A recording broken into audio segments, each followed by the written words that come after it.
Alright. Oh hey, we built more stuff around this, reinforced everything. That's nice.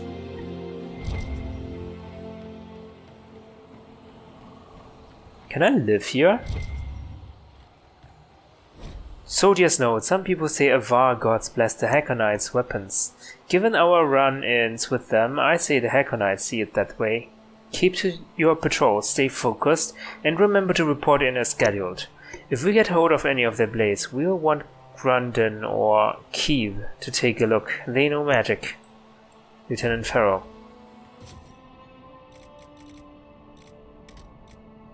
Oh wait, the Tome of Rifts. That's what I need for the training with your trainer.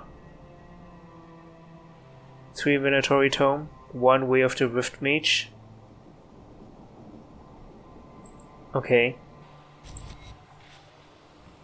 Welp. Don't have any of that.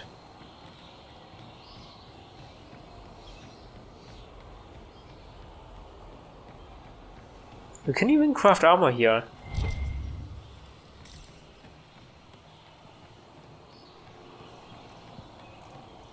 There's a rift. Oh! A lift! Nice. Should we get rid of the Venatori? Sorry, not the Venatori, the Avar, the Hackonites.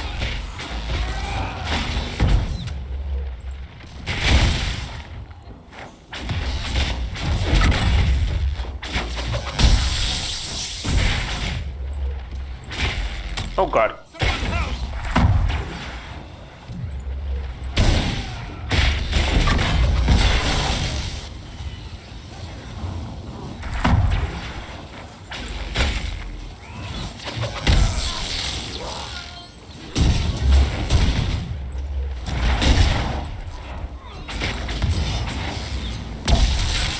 Oh god, what is... Their bow... Their archers, get rid of them first.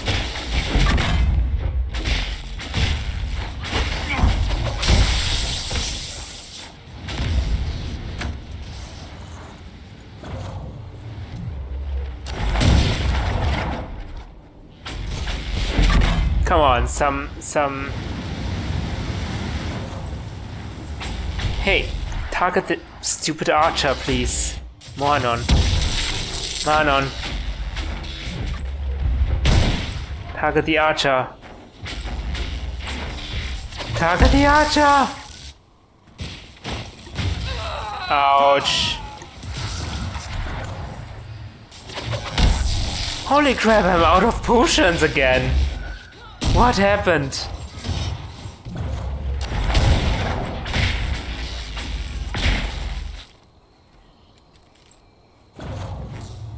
I'm out of potions. I guess time to get back to the camp. I cannot. Because we're still fighting. Who are we fighting?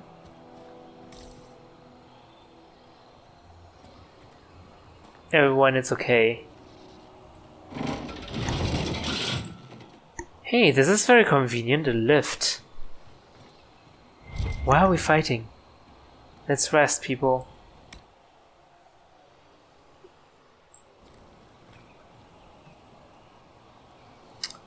Now, what's a good way to get up the hill? The mountain again.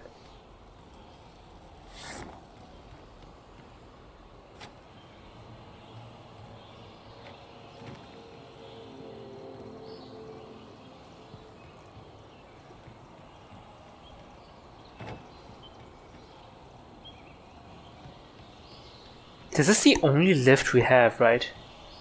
There's one over there, so 2 lifts.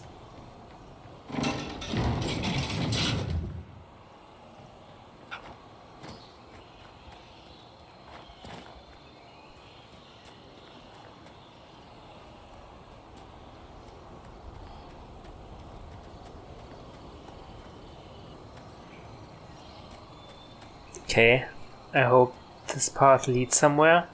Leads up. hopefully.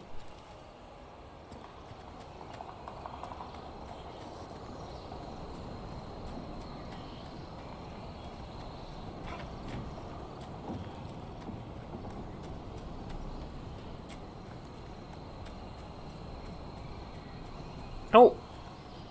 Veil fire?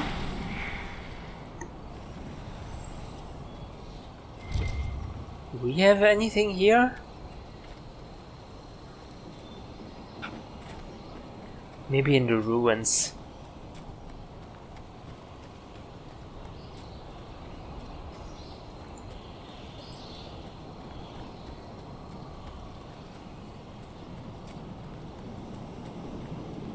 Do I use the veil fire to power up the machines? No. The machine, the veil fire just... That'll do the trick. This looks like... I don't know what that's supposed to be.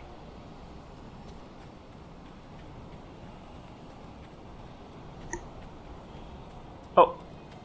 These are the ruins, right? I need to get higher. Oh. How do I get up there? I can't climb this.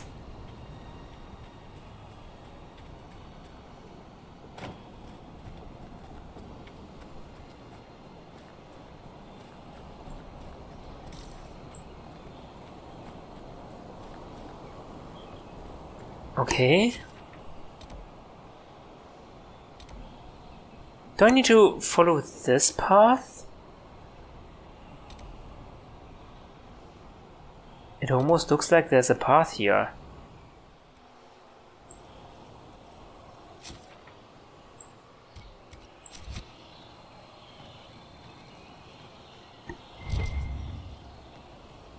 Oh yeah, this leads somewhere. Okay.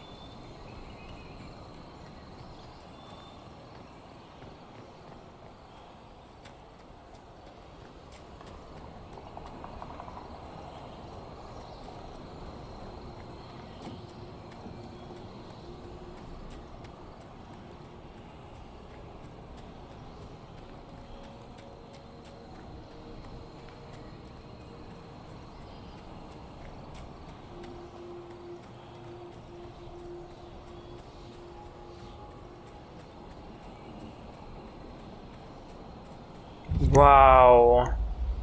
And Darkspawn Pass. This looks amazing. Tevinter architecture.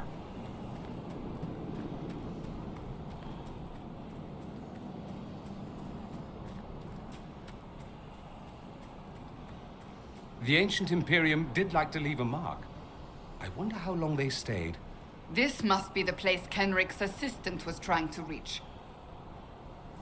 Yeah, she's waiting for us here. Nigel's Point. I absolutely cannot wait to survey and explore Nigel's Point. This was one of the ruins the explorer Sir Nigel visited on his travels through the Frostbacks. So much of what I've learned of this region comes from his notes and sketches. It's appalling to me how little recognition he received compared to that brother Genitivi or even that peddler of pabulum, film, a bard. I wonder if I could discover the original purpose of Nigel's Point. Its ancient Tevinter name, of course, has been lost, but I am certain it was built and dedicated to an old god. I wonder which one. If I could learn this, of course Harding gives me a severe look every time I suggest I could just stroll over one morning. She insists it's too dangerous, she worries too much. From Colette's research journal. Wait, what? Don't tell me Harding has got a crush on Colette and the professor has a crush on Harding, or something like that.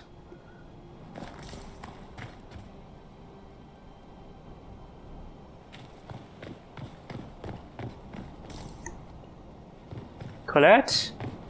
Are you here? What is this? To she who winds the skein of wisdom, we dedicate this citadel. Dragon of Mystery, bestow upon your faithful servants your ineffable truth.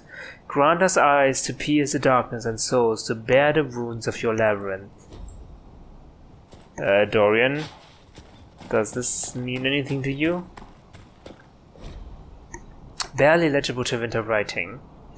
Run if you can, madness has filled the silence, do not return to this place. Well, that does not sound ominous at all.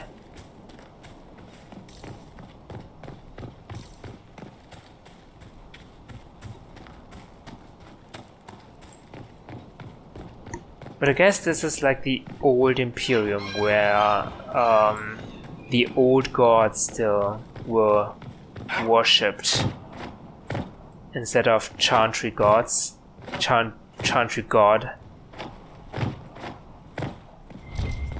There are Ava over there.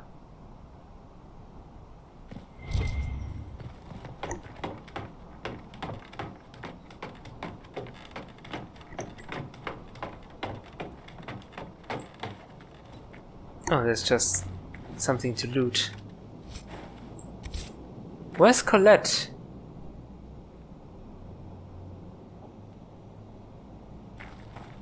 She doesn't seem to be here.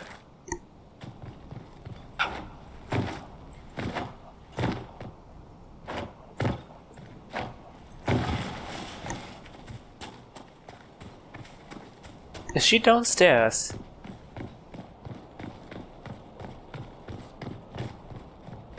Oh yeah.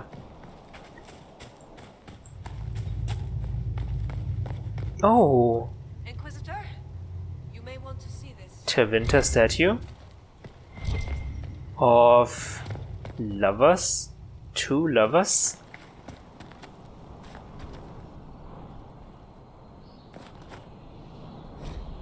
The hunt of the fell wolf, the runner strode the winding road, and out of breath came she, pawned the bastion of the huntsman's shoe to make her desperate plea.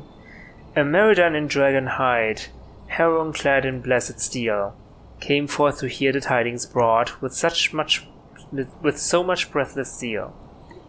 Upon the lonely moors. Oh my god, this is too long.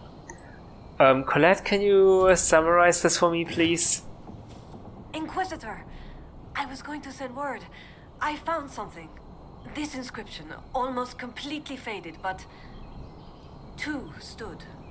Felled 60 true before our triumph.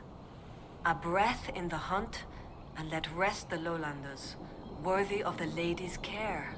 The markings and surrounding artifacts date to Meridan's time. The references and scripts suggest Avar. Right, yeah, I thought the statues looked weird. Of course, it's Avar statues.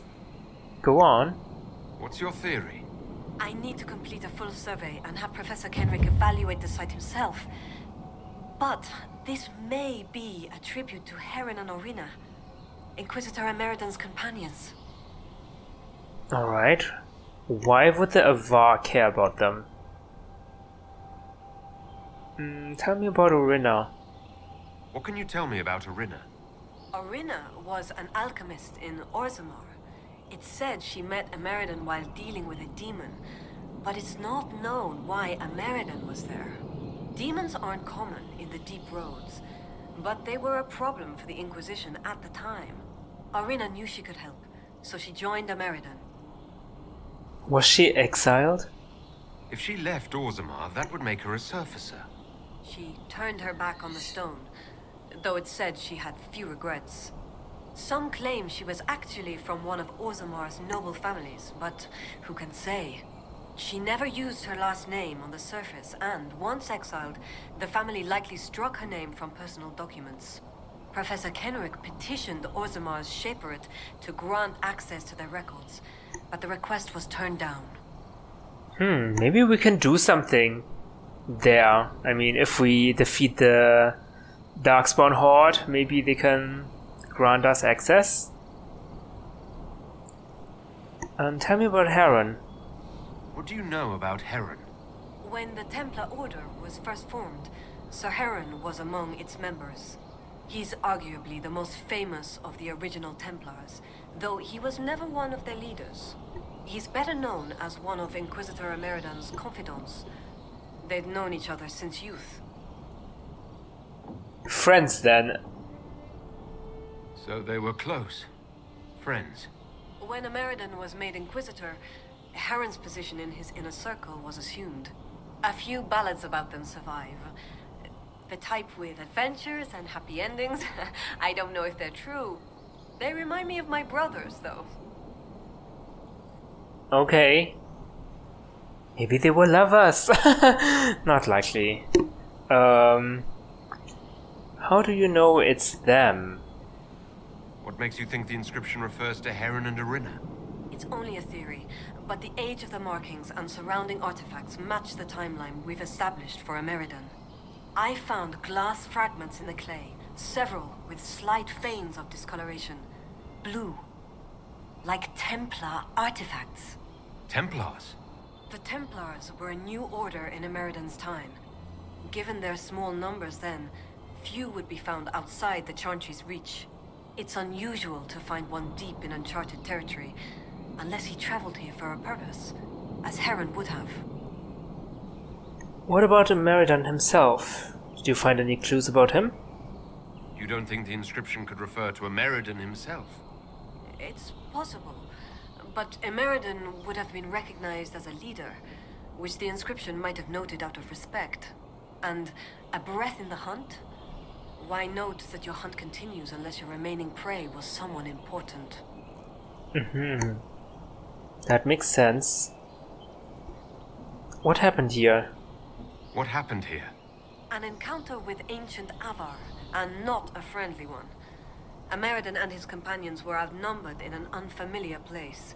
If Ameridan's not here, perhaps someone bought him the time needed to keep going? Oh, okay, so they fought the Avar here? So these are not Avar statues then, I don't think. Oh wait, or did they? The Avar paid respect? If this is the resting place of Heron and Arina, it only remains because the Avar took time to honor them. Respect for a worthy adversary? It wouldn't be out of place. Oh, okay. Respect for an enemy. What will you do now? What will you do with this information? Professor Kenrick will expect detailed notes on the location, stone and clay samples, and any trace artifacts I can find. If Ameridan's history is compiled, this could be worth an entire chapter. I might get credit on the inside cover. Okay. Good luck to you. Thank you, Colette. Inquisitor. Alright, nothing about how to breach the walls, the ice wall. But okay, can I still talk to you? Yes? Goodbye. Thank you, Colette. Inquisitor. Oh! Colette's notes, a series of detailed drawings of the inscription, glass shards, and surrounding area, follow a handful of neatly written notes. 2 stood, felt 60 true before our triumph, a breath in the hunt and let rest the lowlanders, worthy of the lady's care. I mean, this sounds like that this has been inscribed by Avar, right? Felt 60 true, felt 60 of their own warriors before the Avar triumphed. Okay. Ah, so they paid respect and built a statue out of them, maybe? Inscription discovered in Tevinter ruin within Frostback Basin, not Tevinter in origin. Scripture and surrounding symbolism mark text as Avar. Writing not widespread in holes, place marked by a leader or augur. Few lowlanders known to be in area at time. Glass in area likely means Templar presence, long past. Samples prepared for Professor Kenrick's opinion. Very exciting discovery.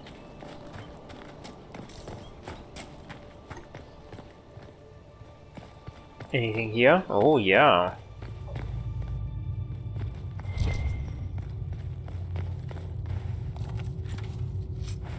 What's in the basement? This is not a door Sarah can open. Is it? No. Okay. So what do we do now?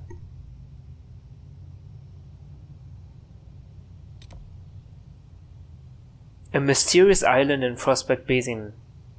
Oh, okay. Yeah, these are also friendly Avar, right? Okay, let's go there. Hold on, let's mark this as active.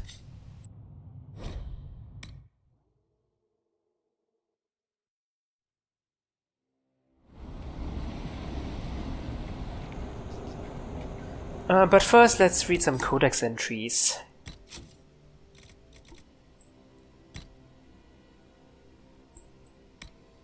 Frostback Basin. Halvar often arrives around winter's end, but given the recent weather, I hadn't looked for him, which is why his voice across the market took me by surprise. Lowlander, I was owed a drink on my next visit, and supper, unless you were getting out of your Ouija? Maybe I was trying to get out of the bed, but I happily paid the bill at the inn that night. I asked Halvar where he'd last traveled, and he said he'd been trading with a Navarre hold in Frostback Basin. Then he raised an eyebrow at the look on my face, so I described the stories Uncle told us as children, where brave expeditions get lost in places like Western Approach, Nahasin, Marshes, Frostback Basin.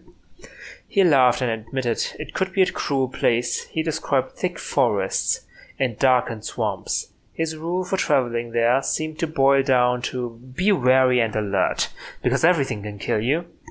The wildlife is violent, the cliffs are steep, and you must be mindful of the gods' wishes. Here meaning his Avar gods.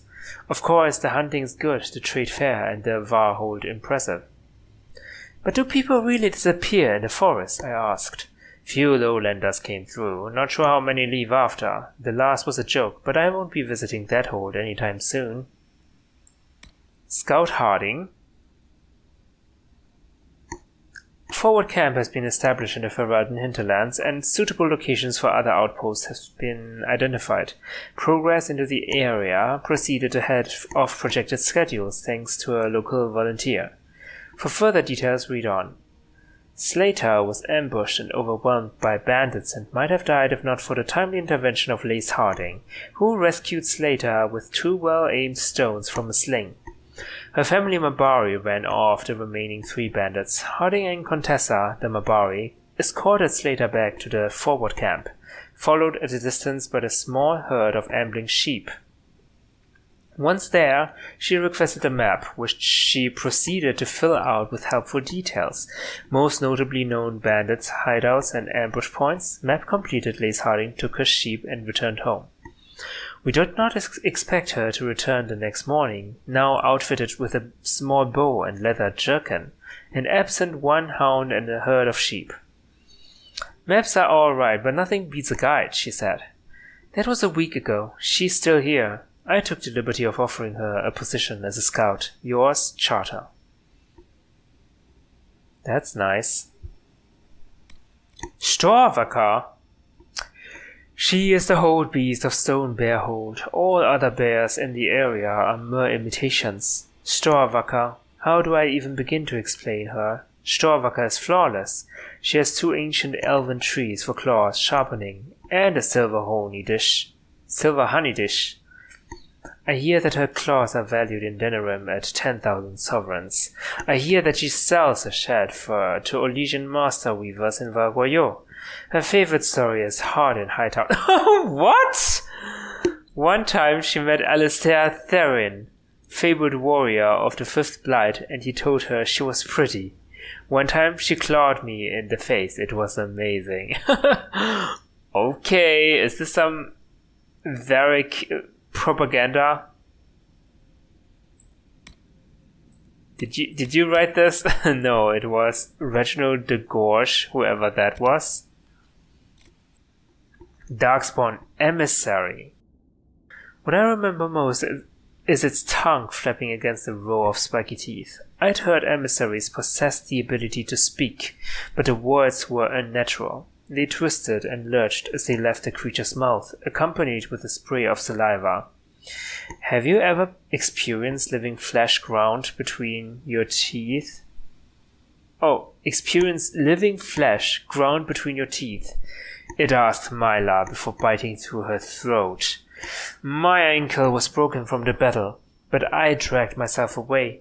The pain I felt would be nothing compared to what the emissary would do to me. Riker stayed behind. I never knew if he was covering my escape, trying to save Myla, or had simply given up. I sensed a surge of dark magic, then heard his cry and a thud. I did not look back, just crawled as fast as I could. When I reached the surface, the back of my boots was splattered with blood. Shriek! An entire unit went into the ground, and only Tarkin returned. Sarah found him bloody and shaking. We asked what happened, but got only incoherent mumbling for answers. Sarah isn't taking it well. She's close with Tarkin's family and fears how Magister Anastasia will react when we deliver what's left of her son. I still have hopes his mind will recover. Tarkin needs rest and wine, that's all. I think we've read this, actually. It's been nearly a fortnight, but Tarkin is showing progress. He no longer rocks, knees tied against his chest on the bed. Yesterday, he even let Sarah hold his hand. The mumbling has turned into silence, but I think words will come soon. We sent another unit down to investigate. Unsurprisingly, evidence of a bloodbath greeted them. Sarah believes Tarkin's unit was ambushed. Half-eaten bodies and angry wounds from crude weapons point towards Darkspawn. Tarkin spoke today, only one word, but it was enough. Shriek, shriek, shriek! Sarah held him as the shaking returned. Two marked in battle. In a hold past our own, there were two men. One was born Eva Jovson, the other Rekas Hilson. When word came lowlanders marched on Eva's hold, he searched for them. He found the lowlanders in a valley, and his heart was grieved, for they were male, and spoke eagerly of battling Avar, and came in great numbers. But clever Evad studied the rock above the lowlanders. When they camped for the night, he climbed up to the tallest peak, and rolled a great boulder to the edge, aiming for the light of their fires. The boulder slid with other rocks into a mighty wave of dirt and stone. More than half the number were crushed, and the others fled in terror back to the lowlands. Evat's hold held a great feast to celebrate, and said the songs would now call him Evat's Stone Thunder. Rekas Hilson grew jealous. Did he not shoot better than Evat? Did he not run faster than Evat? A great monster lived at the top of the mountain and by the hold. It had feathers of gold and tail and claws, and stole their game from the valley. Rekas swore he would kill the beast to make his own legend mark, and went hunting on the mountain. The first night Rekas found and killed a ram. The second night Rekas found and killed a hart. The third night Rekas found a nest of a feathered monster, and it was empty. The hunter laid the hart and the ram on the nest, then climbed above it. When dawn broke, the monster returned. It greedily tore open the meat. While it was distracted, Rekas leapt down and plunged his sword into its back. The monster screamed, but its hide was thick, and the sword stuck. The beast took off into the sky with the terrified Rekas still on its back. The monster twisted and looped to shake him off, and the sword dropped into the deep valley. Desperate, Rekas held on to the feathers of the monster's neck. He saw the beast would soon fly over his home, where all his friends and kin were gathered in astonishment at the sight above them. Rekas threw his weight, trying to force the monster closer to the ground. It worked, and when the beast soared over the hold, Rekas twisted and threw himself off. The gods were kind, and as the beast flew off, Rekas landed in the midden heap, torn feathers floating above him. Rekas was humbled the rest of his days, never again letting jealousy take his head. The hunter knew, in the end, his legend mark could have been far worse than Rekas' featherfall.